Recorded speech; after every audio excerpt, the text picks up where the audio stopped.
Hello everyone, Nayana Ghosh চ্যানেলে তোমাদের সবাইকে স্বাগত। সকালটা শুরু হয়েছিল আকাশ ভর্তি কুয়াশা নিয়ে। যাচ্ছিলাম মামার বাড়ি দিদাকে আনতে, কারণ বাড়িতে ছোট্ট একটা অনুষ্ঠানের আয়োজন হয়েছিল, তাই দিদাকে আনতে যাচ্ছিলাম। তিনি একা একা আসতে পারবে না বলে আমাকে দাদা দিতে যাচ্ছিল স্টেশন। তো যেতে যেতে ছোট্ট একটা ভিডিও ক্লিপ, ছোট ছোট ভিডিও ক্লিপগুলো এক জায়গায় করে একটা বড় ভিডিও পোস্ট করা আর কি। কারণ এটা আমার প্রথম ভিডিও, হয়তো ভুল হবে, তো তারপরেও চেষ্টা আর কি। তো ভুল হলে তোমরা একটু ক্ষমা করে দিয়ে মানিয়ে নিও। আমি স্টেশন যাচ্ছিলাম, যেতে দেখি চারিপাশে কত ঠাকুর রয়েছে। এটা সরস্বতী পুজোর আগের দিনের ভিডিও।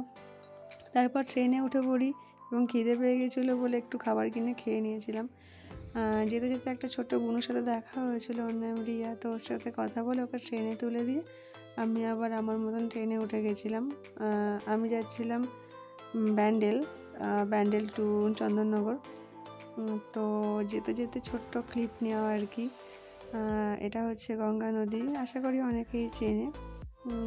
তো অন্যান্য সময় লঞ্চ করে যাই, তো এবার ট্রেনে গেছিলাম।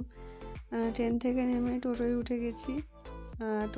টোটো থেকে নেমে হাঁটলি হয়তো 10 মিনিট আমার মামার বাড়ি যেতে। তো মামার বাড়ি যাওয়ার আগে একটা বাজার পড়ে, যেখানে মামার দোকান রয়েছে। আমি সেখানে মামার সাথে আগে দেখা করে তারপর গেছিলাম। যেতে যেতে অনেক কিছুই অনেক কিছুই দেখেছি, বাট সবটা নেওয়া হয়নি, সব ভিডিও নেওয়া হয়নি। তো এটা হচ্ছে মামার বাড়ির পাশে এক মামার দোকান, ওনার সাথেও কথা বললাম। এই হচ্ছে মামা, তো এনার সাথে কথা বললাম। আর এটা হচ্ছে পেছন দিকে, এটা আমার মামার দোকান।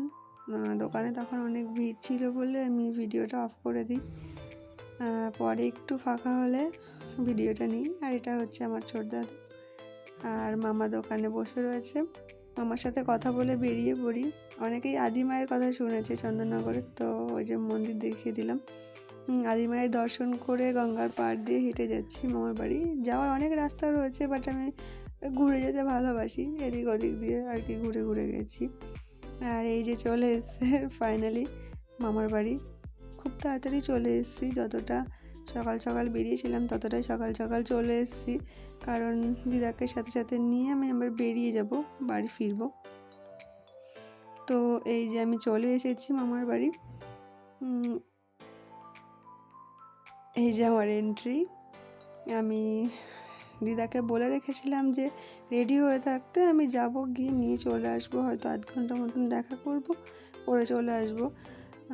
এই যে দিদা শুয়ে, দিদা রেডি হয়নি আর কি, জামা কাপড় গুছিয়ে হাফ রেডি হয়েছিল। তো দিদা আমার জন্য খাবার বাড়তে গেছিলো। আমি বলেছিলাম খাবারের আয়োজন করার কোনো দরকার নেই, তারপরেও দিদা খাবার বাড়তে গেছিলো বলে আমি ছোট্ট করে আর কি একটা ভিডিও ক্লিপ নিয়েছি ঘর বাড়িগুলো দেখানোর জন্য, কারণ আবার কবে যাব তার ঠিক নেই। তাই তো দিদা আমার জন্য করেছিল পরোটা, আলু ভাজা আর ঘুগনি। দিদার হাতে রান্না খেতে কার কার ভালো লাগে অবশ্যই জানিও, আমার তো খুব ভালো লাগে। তো দিদা আমাকে খাবার দিয়ে দিয়েছিল।